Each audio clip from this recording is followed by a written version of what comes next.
တ်သောအပြစ်သားဖယားသားမဖြစ်တဲ့အခါအပြစ်သားဖြစ်တဲ့အခါမှာအပြစ်တင်တာပဲစိတ်ထဲမှာစိတ်ဝင်စားတယ်အပြစ်ကိုပဲစိတ်ဝင်စားတာပေါ့နော်ဖယားရဲ့ကောင်းမြတ်ခြင်းဆိုတာဘာမှမသိဘူးဖယားရဲ့ကြီးစုတော်နဲ့ဝေးတဲ့ထက်ဝေးတာပေါ့နော်အဲ့တော့အပြစ်တင်တတ်တဲ့သဘောကဘယ်ကလာဆိုပညာတရားအောက်ကနေပြီးတော့မှလာတာဖြစ်တယ်ပေါ့နော်ပညာတရားကအပြစ်တင်တတ်တဲ့သဘောကိုများစွာသဲဆောင်တယ်ပေါ့နော်ကျေးဇူးတရားကကြတော့အပြစ်ခွင့်လွှတ်ခြင်းကိုသဲဆောင်ပေးတာဟုတ်တယ်ပေါ့နော်အဲ့တော့ပညာတရားကကျွန်တော်တို့ကိုအပြစ်ကိုအမြဲတမ်းဖော်ပြလို့ဘုရားသခင်ရဲ့ကျေးဇူးတရားကကျွန်တော်တို့ကိုအမြဲတမ်းခွင့်လွှတ်ပေးတယ်ခွင့်လွှတ်ခြင်းတရားကိုဖော်ကျူးပေးတယ်အဲ့တော့ပညာတရားအောက်ကနေမလွတ်သေးတဲ့သူတယောက်ရဲ့အသက်တာလက္ခဏာတွေကဘာတွေ့ရလဲဆိုတော့သူမှာအပြစ်တင်တတ်တဲ့စိတ်သဘောလေဆွဲတာပေါ့နော်ကျွန်တော်တို့ကဘုရားသားဖြစ်တဲ့အခါမှာပေါ့နော်ပြစ်တင်မှုတွေဝေဖန်မှုတွေထက်ပေါ့နော်ကျေးဇူးတရားကိုခံယူတဲ့သူမှန်ရင်အဲ့ဒီကျေးဇူးတရားရဲ့အမြင်ထဲမှာပဲကျွန်တော်နားလည်ဖို့ရန်ဖြစ်တယ်ပေါ့နော်ရှမသက်ခရစ်ဝင်အခန်းကြီး9အငယ်7မှာငါကြောင့်သင်တို့ကိုကဲ့ရဲ့ညှင်းဆဲ၍မမှန်ပဲလျက်အပြစ်တကာတင်ကြသောအခါသင်တို့သည်မင်္ဂလာရှိကြ၏ပေါ့နော်ဒီမှာတော့ကျမ်းစာဘာပြောလဲဆိုတဲ့အခါမှာမမှန်ပဲလျက်အပြစ်တကာတင်ကြသောအခါသင်တို့သည်မင်္ဂလာရှိကြ၏မဟုတ်ဘဲနဲ့ပြစ်တင်ခြင်းခံရတဲ့အရာတွေရှိတတ်တယ်ဆွဆွဲခြင်းခံရတဲ့အရာတွေရှိတတ်တယ်မဟုတ်မမှန်အပြစ်တင်မှုဆွဆွဲမှုပေါ့နော်တစ်ဖက်သက်အမြင်တွေနဲ့စီရင်ပြစ်တာလို့ဆုံးဖြတ်ပြစ်တာလို့ဒါတွေကလူလောကမှာမြောက်များစွာရှိတယ်သူဘက်ကကြည့်မှန်နေတယ်လို့နဲ့အမှားဖြစ်တတ်တယ်ကိုယ့်ဘက်ကကြည့်ရင်မှန်နေတယ်လို့နဲ့အမှားဖြစ်တတ်တယ်ပေါ့နော်ဒါကြောင့်မလို့ကိုယ်တိုင်အသက်တာမှာသူတစ်ပါးမမှန်ပဲနဲ့အဖြစ်တင်ကျွန်တော်တို့ဘယ်လိုခံစားမလဲပေါ့နော်မဟုတ်ပဲနဲ့ဆွဆွဲခြင်းခံရရင်ဘယ်လိုခံစားမလဲပေါ့နော်ဒီတိုင်းပဲသူတစ်ပါးနဲ့ပတ်သက်လို့ရှိရင်လေအဲ့ဒီအဖြစ်တင်တတ်တဲ့စိတ်မရှိဘူးပေါ့နော်ကျွန်တော်အသက်တာမှာအမြဲတမ်းသတိချဖို့ရလိုအပ်တယ်အဲ့ဒီအဖြစ်တင်ဆွဆွဲတတ်တဲ့စိတ်ကလေယောဂတစ်ခုလိုပဲဆွဲသွားလို့ရှိရင်ကျမ်းစာဖတ်နေရင်တော့မှအဲ့ဒီစိတ်ကမပြောက်ရင်အဆင်မပြေဘူးနှုတ်ကပတ်တော်ဝင်ငှရင်တော့မှအဲ့ဒီစိတ်ကမပြောက်ရင်ကောင်းကြီးမဖြစ်ဘူးပေါ့ယောဘခန်းကြီး4အငယ်6ခုနှစ်မှာတင်မန်အမျိုးသားအေလိဖက်ပြောတဲ့စကားဟုတ်တယ်ပေါ့နော်တင်းယူတည်သောသဘောယုံကြည်ကိုးကွယ်ကိုးစားသောသဘောဖြောင့်မတ်ခြင်းသဘောတည်ကြည်သောသဘောတရားသဖြင့်ကျင့်တတ်သောသဘောသည်အဘယ်မှာရှိသနည်းအာမင်ယူတည်တယ်ဆိုဖျားယူတည်တဲ့အရာတွေတရားတွေလို့ပဲပြောနေရတယ်ဗမာလဲတဲ့ငယ်ခုနှစ်မှာအပြစ်နဲ့ကင်းလျက်ပင်ပျက်စီးခြင်းတို့အဘယ်သူရောက်သနည်းအခုယောဘလောဆယ်ပျက်စီးခြင်းခံနေရတာအဲ့တော့သူ့တငယ်ချင်းအေလိဖက်ကလာအပြစ်တင်ပြီဘာကြောင့်လဲသူ့ရဲ့သိတဲ့ပညာနဲ့သူဉာဏ်မိသလောက်နဲ့သူ့ရဲ့ကျွမ်းကျင်မှုနဲ့အဲ့ဒီချိန်ဝင်ထဲမှာကောက်ချိန်လိုက်တာယောဘကိုဖျားပြုတ်နေတဲ့အရာကိုမြင်နိုင်တဲ့ spiritual အေလိဖက်မှာမရှိဘူးဝိညာဉ်ရေးရာရှုထောင့်မရှိဘူးဝိညာဉ်ရေးရာအမြင်သူ့ထဲမှာကုန်ခန်းနေတာတော့မဟုတ်ရှိလို့မရှိတာ original ဟိုကဒီခါမှာသူ့ရဲ့အမြင်ကအပြစ်သားတယောက်အနေနဲ့အပြစ်သားအမြင်ပဲရှိတယ်ပြောတဲ့စကားတွေကတော့နှုတ်ကပတ်တော်နဲ့တော့ဟုတ်တယ်လို့ပဲကောင်းတယ်လို့ပဲမှန်သလားတော့မမီးနဲ့ဒီတဲ့မှန်တာမရှိတော့ဘူးပြောတဲ့စကားတွေကအမှန်တရားတွေပဲအပြစ်နဲ့ကင်းလွတ်လျက်ပဲပျက်စီးခြင်းတို့အဘယ်သူရောက်တယ်နော်မင်းအပြစ်မလုပ်ဘဲမနေပါဘူးလို့ပြောတာ ਨੇ အတူတူပဲမင်းပျက်စီးနေတာမင်းတခုခုတော့မှားပြီမင်းအပြစ်ကျူးလို့မီဘုရားကိုပြန်လဲတောင်းပန်ဝန်ချဘုရားပြန်လုပ်ပေးမှာဘုရားပြန်ကဲတယ်မှာဘုရားပြန်မဆမှာပေါ့တရားတွေကြီးကျယ်ဟောနေတယ်တကယ်တော့ယောဘကဘုရားသခင်ရှေ့မှာမှတ်ကြောက်တင်ခံနိုင်တဲ့သူပင်ဖြစ်တယ်ဘုရားပင်လင်ဝါကြွားရတဲ့ယောဘဖြစ်တယ်ဩတပစိတ်ကြည်လင်စွာနဲ့တကယ်အမှန်ကန်ရပ်တည်တယ်ဒါပေမဲ့အပြစ်တင်တဲ့သူကရှိပြီးသားပဲဒါကြောင့်အပြစ်တကာတင်ငင်းခံရတဲ့အခါမှာစိတ်မပြတ်နဲ့မဟုတ်မမှန်ပဲလေအပြစ်တကာတင်တဲ့အခါဟုတ်လို့မှန်လို့အပြောခံရရင်တော့လေအဲ့ဒါတပိုင်းနော်မဟုတ်မမှန်ပဲနဲ့အပြစ်တင်ငင်းခံရတယ်အရာပေါ်မှာယောဘခံရတယ်နောက်တစ်ယောက်ကျွန်တော်တို့ကြည့်အောင်အခန်းကြီး9အငယ်18မှာအပြစ်နဲ့အလျောက်ဖျားသခင်စစ်ဆေးတော်မူခြင်းကိုခံရသောသူသည်မင်္ဂလာရှိ၏ထို့ကြောင့်အနန္တတကုရှင်ဆုံးမတော်မူခြင်းကိုမထီမဲ့မြင်မပြုပါနဲ့။အော်ယောဘအပြောခံရပြန်ပြီနော်။ဒါပြောတာ ဘာပြောလဲဆိုအပြစ်နဲ့အလျောက်ဘုရားသခင်စစ်ဆေးတဲ့အခါမင်္ဂလာရှိပါလေတဲ့လဲပြောတာမင်းမအပြစ်ရှိတယ်အပြစ်ရှိလို့ဘုရားသခင်စစ်ဆေးနေတာမင်္ဂလာရှိတယ်ပြောတဲ့စကားနားထောင်ကြည့်အရန်တော်မှန်နေတယ်မင်္ဂလာရှိတယ်ဆိုတဲ့စကားပါလိုက်သေးတယ်ဘုရားသခင်စစ်ဆေးနေတာမင်းအပြစ်အတွက်ဘုရားစစ်ဆေးနေတာမင်္ဂလာရှိပါတယ်ဘာကြောင့်အရန်တော်ပေမဲ့တက်ပေမဲ့ပြောနိုင်ပေမဲ့ပြစ်မြင်ခြင်းရှုတော့ငါပဲသွားတာမင်းအားနေလို့ဖြစ်တာမင်းအပြစ်ပြုမိလို့ဖြစ်တာမဟုတ်ရင်ဒါမျိုးဖြစ်เสียမရှိဘူးခုအပြစ်တင်ခြင်းယောဘကောင်းကောင်းခံရတယ်အခန်းကြီး၈အငယ်1ကနေ9မှာကြောကြည့်တဲ့အခါမှာရှုဟာအမျိုးသားဘိလဒတ်မွတ်ဆိုသည်ကသင်သည်အဘယ်မျှကာလပတ်လုံးဤသို့ပြောမိနီယောဘပြန်ပြောတဲ့အရာကိုလက်မခံဘူးဘယ်ကာလဒီမင်းငင်းနေမှာလဲကွာဝန်ခံလိုက်ပါကွာဆိုတဲ့အရာမျိုးသင်ပြောသောစကားသည်အဘယ်မျှကာလပတ်လုံးလေပြင်းကဲ့သို့ဖြစ်မိနီဖျားသခင်သည်မတရားသောအဖြစ်ကိုပေးတော်မူမီလောမင်းခုခံနေရတာဖျားမတရားလုပ်တယ်လို့မပြောနဲ့တော့မင်းဒါမင်းမဟုတ်တာလုပ်လို့မင်းရင်ဆိုင်နေရတာပြောတဲ့စကားကအပြင်လူနားထောင်ရင်တော့ဟုတ်မယ်ယောဘအတွက်တော့မဟုတ်ဘူးအပြင်လူတယောက်အနေနဲ့နားထောင်ပြီးကြည့်လိုက်လို့ရှိရင်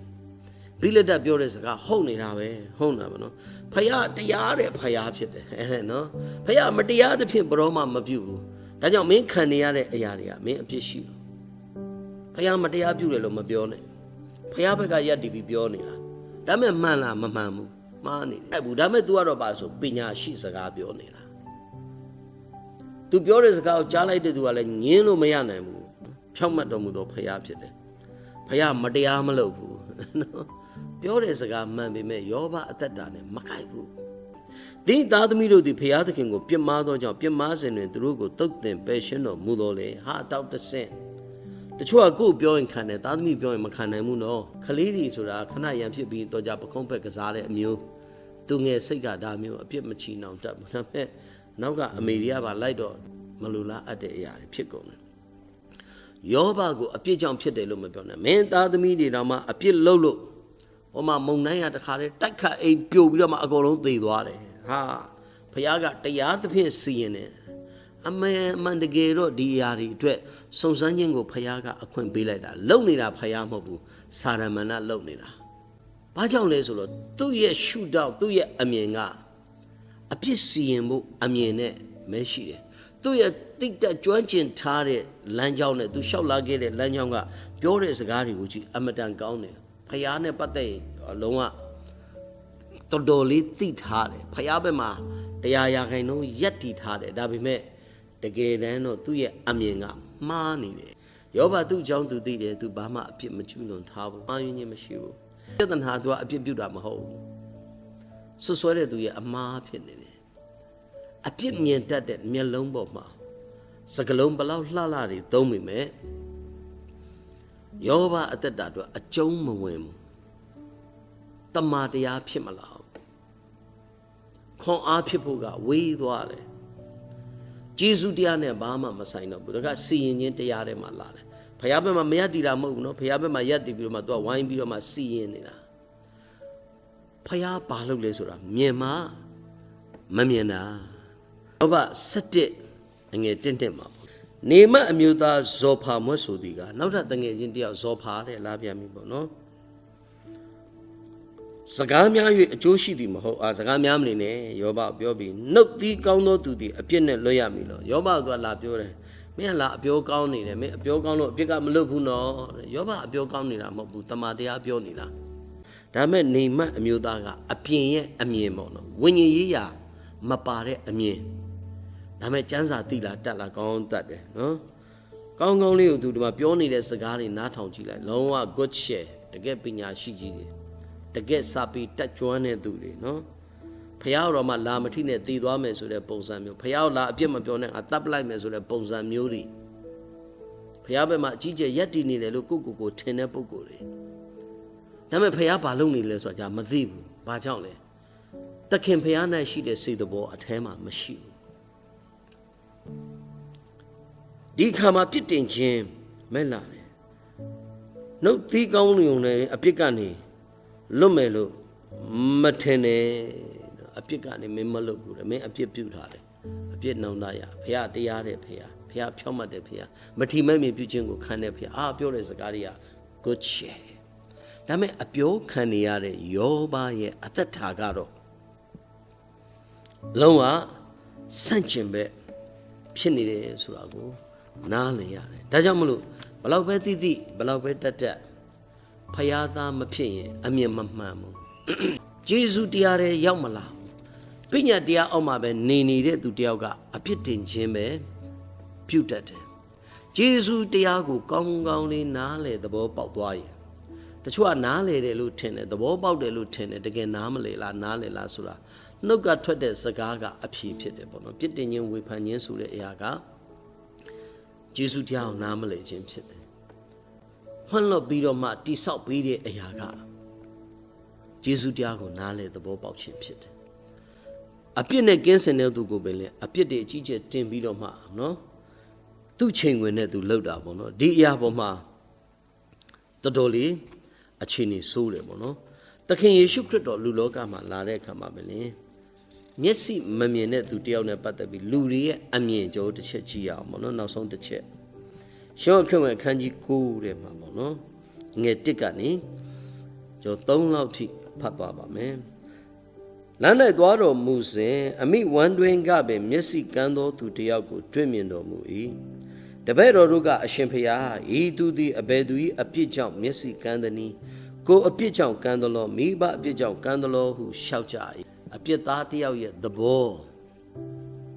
ဘာပဲမြင်လဲဆိုတော့အပြစ်ကိုပဲမြင်တယ်တပည့်တော်ဒီတော်မှာသခင်ယေရှုခရစ်တော်နာမှာနေပေမဲ့သူတို့ကဘာပဲမြင်လဲဆိုတော့အပြစ်ပဲမြင်တတ်တယ်မျက်စိမမြင်တဲ့သူနဲ့တွေ့တဲ့အခါမှာသူတို့ရဲ့ခံစားချက်ကဘာလဲဆိုတော့ဒီလူဟာအပြစ်ကြောင့်မျက်စိကန်းတာအပြစ်ကြောင့်တကယ်လည်းမျက်စိကန်းမယ်ဆိုလူတိုင်းမျက်စိကန်းမှာပေါ့နော်မွေးလာတဲ့အပြစ်သားတွေပဲတယောက်မှမျက်စိကန်းတာတော့မဟုတ်မျက်စိတောင်ပါလာမှာမဟုတ်ဘူးသခင်ယေရှုခရစ်တော်ရဲ့အမြင်အငယ်သုံးမှာယေရှုကလည်းကိုယ်အပြစ်ကြောင့်မဟုတ်မိဘအပြစ်ကြောင့်လည်းမဟုတ်ဖယားသခင်အမှုတော်ကိုသူ၌ထင်ရှားစေမိအကြောင်းတည်းဟာလေလုယာအဲ့ဒါအဖြေပါပဲအဲ့ဒါအဖြေပါပဲခရစ်တော်ရဲ့အမြင်ကအပြစ်ကြောင့်မဟုတ်ဘူးသူအပြစ်ကြောင့်လည်းမဟုတ်ဘူးဖယားဘုံထင်ရှားဖို့အကြောင်းတက်တဲ့အတွက်သူမျက်စိကန်းနေတာခနေ့ကျွန်တော်တို့လူတွေနဲ့တွေ့တဲ့အခါမှာဖယားဘုံတော်ထင်ရှားဖို့သင်နဲ့ကျွန်တော်ကိုခံထားတယ်လူတယောက်ကိုတွေ့တာနဲ့မင်းကဒီအပြစ်ပြုမိလို့လားဟိုအပြစ်ပြုမိလို့လားမဟုတ်ဘူးယေရှုခရစ်တော်ကမင်းကိုခွင့်လွှတ်တဲ့ဖယားသခင်ဖြစ်တယ်ဘာပဲဖြစ်နေပါစေဒဏ်ချက်တော်အဖြစ်မင်းအနာပြောက်ဖို့ဖယားသခင်ပြုပေးပြီးပြီဖြစ်တယ်ဖယားဘုံထင်ရှားဖို့အတွက်သူရင်ဆိုင်နေရတဲ့ခက်ခဲမှုတွေကနေဆူတောင်းပေးပါတခိုးဖြစ်နေပါစေဓမြဖြစ်နေပါစေသို့သောမိုက်မဲသောသူဖြစ်နေပါစေမင်းအပြစ်ကြောင့်ကွာလို့သူပြောမဲ့တာအစားယေရှုခရစ်တော်ကမင်းရဲ့အပြစ်ကိုခွင့်လွှတ်တယ်အဲ့ဒီအပြစ်တွေကနေပြီးတော့မှမင်းကိုကယ်တင်နိုင်တဲ့ဖယားသခင်ဖြစ်တယ်အခုနောင်တရရင်အဲ့ဒီအပြစ်သားကနေဖယားသားချက်ချင်းဖြစ်လိမ့်မယ်ဖယားသခင်မင်းကိုဘယ်လောက်ထိချစ်လဲဆိုရင်တပါးဒီတော်သားတော်ဆွမ်းသည့်တိုင်အောင်ချစ်တယ်သားတော်ယေရှုခရစ်တော်ကဘုံစည်းစိမ်ဆွမ်းသည့်တိုင်အောင်ချစ်တယ်ဘု து တသက်ခန္ဓာတခိုးဓမြမရင်းကောင်တသက်ခန္ဓာမင်းကိုဖယားကတူနိုင်မှမရှိတဲ့မေတ္တာနဲ့ချစ်တယ်လွန်ကျူးမိတဲ့အပြစ်တွေအားလုံးအတွက်လည်းသူကခွင့်လွှတ်တဲ့ဖယားသခင်ဟုတ်တယ်နောင်တရနောက်တစ်ဖန်အပြစ်မပြုနဲ့တော့ဖယားသခင်မင်းကိုအယံချစ်တယ်ဖယားဘုံတော်ထင်ရှားဖို့သင်နဲ့ကျွန်တော်ကိုဖယားခံထားတယ်ရှယ်ရီပြောပြီးတော့မှအပြစ်တင်တာဖယားဘက်မှာယက်တီပြီးတော့မှလူကိုအပြစ်တင်တာအဲ့ဒါကိုလည်းဖယားလူလို့ထင်တယ်ဖယားပဲအကြီးကျယ်ယက်တီပြီးလူကိုအပြစ်တင်တာဖယားကတော့လူကိုခွင့်လွှတ်တာလူကဘာအပြစ်တင်เสียရှိတယ်လဲတိဆောက်ပေးရမှာမားနိုင်တယ်တိဆောက်ပေးရမယ်ခွင့်လွှတ်ပေးရမယ်လမ်းပြပေးနိုင်ရမယ်ကိုယ်တိုင်အသက်တာပင်လေဖယားခွင့်လွှတ်လို့မဟုတ်ဘူးလားကိုယ်တိုင်အသက်တာပင်လေဖယားကယ်တင်လို့မဟုတ်ဘူးလားကျောင်းသူပင်လေကိုတော်မပါရင်ငရဲသွားကြမယ်သူတွေပဲမဟုတ်ဘူးလားဒါကြောင့်မလို့အချင်းချင်းမိမိပတ်ဝန်းကျင်ပရဝိုင်းမှာရှိတဲ့သူတွေအတွက်ဖယားဘုံတော်ထင်ရှားဖို့သင်နဲ့ကျွန်တော်ကိုဖယားခန့်အပ်ထားတယ်မျက်စိမမြင်တဲ့သူကိုခရစ်တော်တွေ့တဲ့အခါသူ၌ဖယားအမှုတော်ထင်ရှားဖို့ဖယားဘုံထင်ရှားဖို့မေတ္တာကျူးနဲ့ဆွဲပါပေတဲ့သူကတော့ကြာဖို့မကလို့ဘာနဲ့ပဲရိုက်ပြန်လာမှာမဟုတ်ဘူး ပြန်လာမဲ့သူကတော့သခင်ဖျားမေတ္တာခံစားရင်လူတယောက်ရဲ့စိတ်နှလုံးသားကိုပြောင်းလဲပေးနိုင်တာကသခင်ဖျားရဲ့မေတ္တာတစ်ခုပဲရှိတယ်ချစ်ချင်းမေတ္တာအောက်မှာပဲကြီးစွာသောမိုင်မဲမှုတွေအရေးကြိုပြလို့ရတာဖြစ်တယ်မေတ္တာမပါရင်မရဘူးယေရှုခရစ်တော်တော်လူလောကလာတဲ့အခါချစ်ချင်းမေတ္တာနဲ့ပဲသူအောင်ပွဲယူသွားတာကျွန်တော်ဒီဖယားသားဖြစ်ပြီးဖြစ်တဲ့အတွက်သခင်ဖျားရဲ့အမြင်ပညာတရားအောက်ကလွတ်ပြီးဖြစ်တဲ့အတွက်ဂျေဇုတရားရဲ့အမြင်အဲ့ဒါကိုကိုယ်တိုင်ခံယူပြီးအဲ့ဒီထဲမှာသူတစ်ပါးအတွက်ဖယားဘုန်းတော်ထင်ရှားဖို့ခွက်ခန့်မှတ်သားခြင်းခံရသောသူများဟုတ်ပါတယ်ရောက်စီတိုင်းနှုတ်ကပတ်တော်အဖြစ်ဖျားသခင်အထူးပဲကောင်းချီးပေးပါစေ